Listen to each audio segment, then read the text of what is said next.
but I don't think anything's going to take place. And I don't want to spend too much time on it. I want to ask you about what I think is a cataclysmic story in college football and the NFL. It has kind of been underreported, and that's Joe Brady going to the Panthers.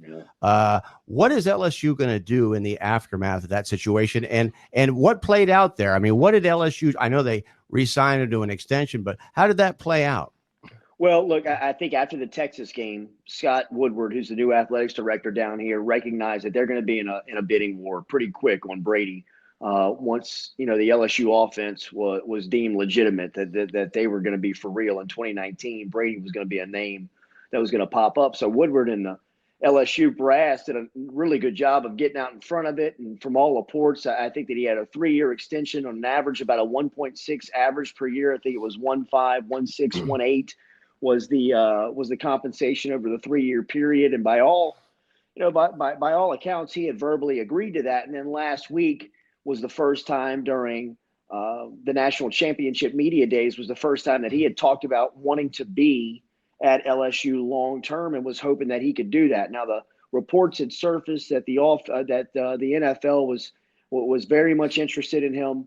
Orgeron and Derek Panamsky, who help Orgeron and kind of stay out in front of that stuff, have been, they've been listening and knowing that Brady has been very popular and going to be. I mean, it was inevitable. It absolutely was. If they were going to get him back next year, it was going to be lanyap, right? I mean, they were just hoping that they could squeeze one more year out of the lemon because they knew that they had gotten just about all the juice out of Joe Brady that they could, and he had really run his race at LSU. So I think that they started to recognize at the midway point that if they don't lose him this year, they're going to lose him next year. So they need to have a plan in place. And I think that the guy that makes the most sense right now, Brooks, that's on staff is George Munoz.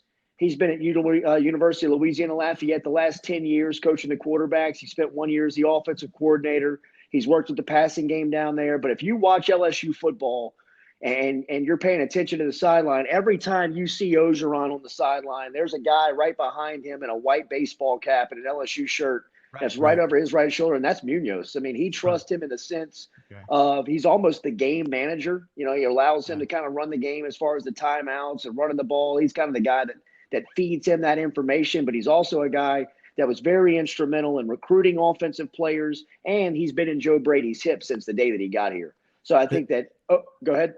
No, you go ahead. Go ahead. No, I think that Orgeron really put a premium on guys on staff understanding some of the principles that Brady brought over, because while Ensminger had the body and the bones of the offense, Brady really brought in the creativity, especially within the red zone and especially on third down. Brady he was calling the plays on third down and in the red zone this year, and LSU was lethal in both stats. So I think that Munoz has really been paying attention to the concepts. The passing tree is what he brought over. The Sean Payton New Orleans Saints passing tree, the lingo, the formations, the being able to simplify the offensive playbook